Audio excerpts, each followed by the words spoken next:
Fala galera, o tema do vídeo de hoje é o que é jugo desigual. Afinal de contas, muitas pessoas têm dúvidas em relação a o significado real dessa expressão bíblica citada pelo apóstolo Paulo para a igreja de Coríntios. Ele relata lá em 2 Coríntios 6,14: não vos ponhais em jugo desigual com os incrédulos. Se você decorrer o resto do texto, ver todo o contexto, você vai falar que não há união, relacionamento, harmonia, parceria entre o crente e o descrente. Então fica ali muito claro, dá a entender que é um certo tipo de relacionamento, de ligação ou de negócio entre crente e o descrente, justamente porque tem divergências de valores, opiniões, estilos de vida. Então você tem que entender ali o que significa jugo desigual. Se você pegar jugo, ele vem ali da palavra ali de junta de bois. Então era uma maneira, um objeto de unir dois bois com o mesmo objetivo de os dois andar no mesmo compasso, alinhado, com o objetivo de transportar, levar alguma carga. E se houvesse ali uma desigualdade, com certeza eles não conseguiriam atingir o objetivo e se desgastaria.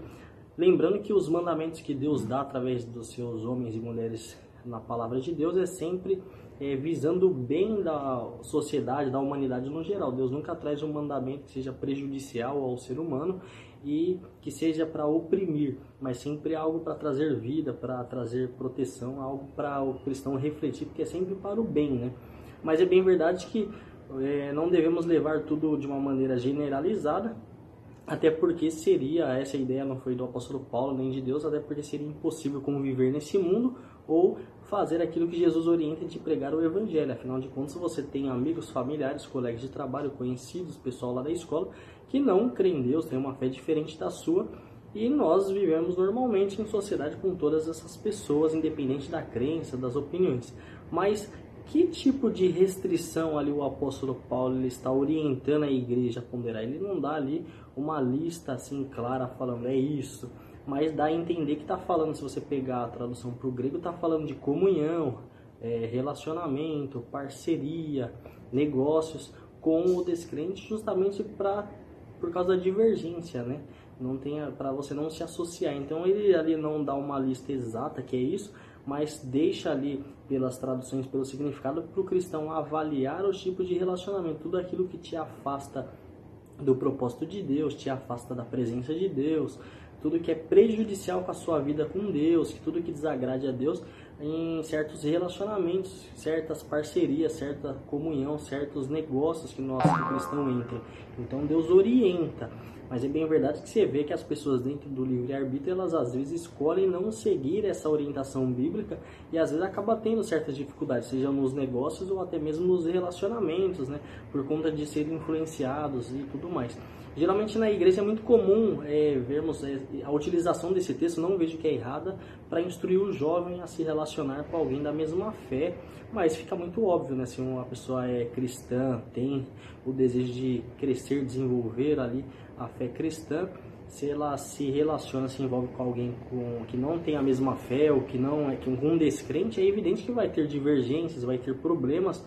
Talvez não tenha no começo, talvez não tenha dentro de um namoro, porque o namoro geralmente o casal ele se vê às vezes, então assim fica muito mais fácil. Você até conforme os anos passam, você acaba descobrindo os defeitos da pessoa, mas são muito superficiais, até porque você mora com os pais, mora sozinho e de repente você não vê tanto a pessoa, então tem aquela questão da saudade. E aí quando a pessoa entra num casamento onde ela vai realmente morar junto com a pessoa, onde o casamento não é só a parte de intimidade, não é só a parte legal, vai ter ali as dificuldades, vai ter os defeitos, aí a pessoa realmente começa a entrar em divergências. Aí a pessoa lembra que tem um chamado, tem um propósito com Deus, quer ir na igreja e às vezes acaba tendo divergências, né? Às vezes o rapaz ou a moça não é cristã.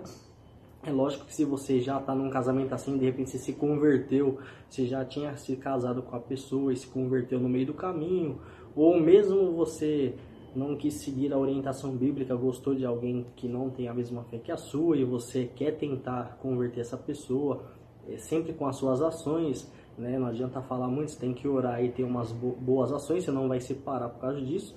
Mas é bem verdade que você vê, às vezes, muitas pessoas indo na igreja, muitas mulheres frequentando a igreja e os maridos não querem saber de Deus, e o contrário também acontece. Outros, infelizmente, acabam saindo até para não ter divergência, então o cara deixa de ir na balada, a moça deixa de ir na igreja ou vice-versa, né?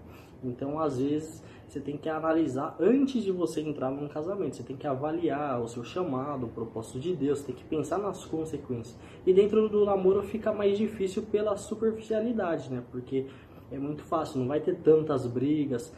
Como não moram juntos, não se veem sempre, só se vê às vezes, então dá aquela saudade. Quando se vê, tem as carícias, tem a intimidade, e é tudo muito bom ali pro casal, depois fica tudo certo.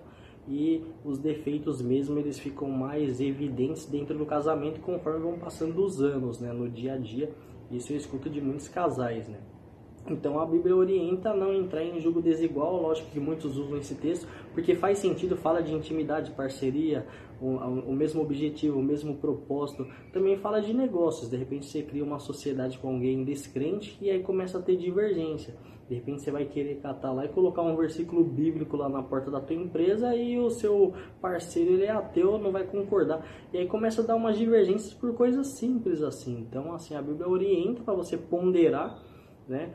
Aí, Paulo não fala que é exatamente isso, mas lógico, pela tradução, pelo contexto, dá a entender que é isso, né? Afinal de contas, não fala assim, você não deve conversar, sentar numa roda de almoço com amigos descrentes. Não fala isso, você tem que evangelizá-los. Mas com certeza é quando você vai mais pro lado da intimidade, algo ali que você quer ter uma comunhão, quer ter uma união, quer ali apresentar. Então, para o jovem solteiro da igreja, sempre é recomendado ele procurar esperar por pessoas da mesma fé, né? Não no mesmo prédio de igreja, né? Mas cristãos no geral, até para não ter esse tipo de problema. Você tem um pouco mais de facilidade, afinal de contas nem todos se convertem. Então, infelizmente, tem casais que o marido não se converte, nem a esposa. Tem pessoas que felizmente se convertem, mas demora muito tempo, aí tem muita dificuldade. Tem maridos que proíbem a esposa de ir na igreja, e acusa a mulher de ter caso com alguém da igreja e vice-versa. Ou senão a moça está lá na igreja e o marido está lá na roda de amigos bebendo, então ela não sabe se ele está traindo.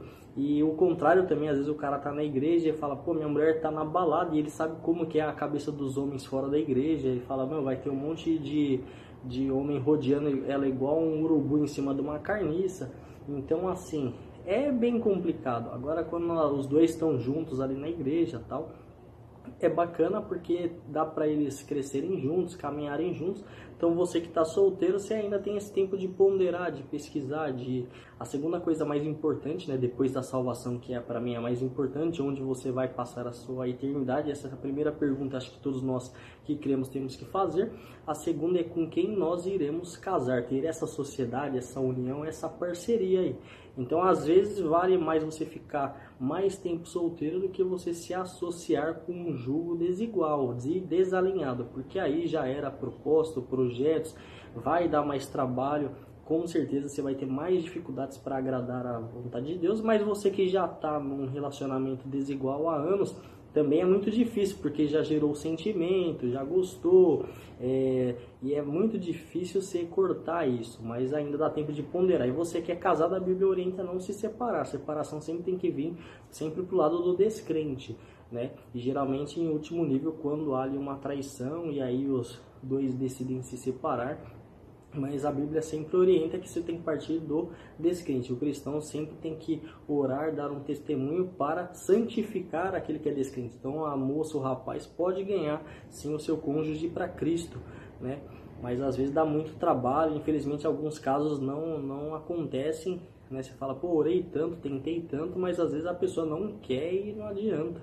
A pessoa já está decidida a não querer. Então, se você está nessa, não desista, né? Quem sabe um dia continue orando e tendo fé, porque milagres acontecem e o seu cônjuge pode ser transformado. Então, fica aí a dica.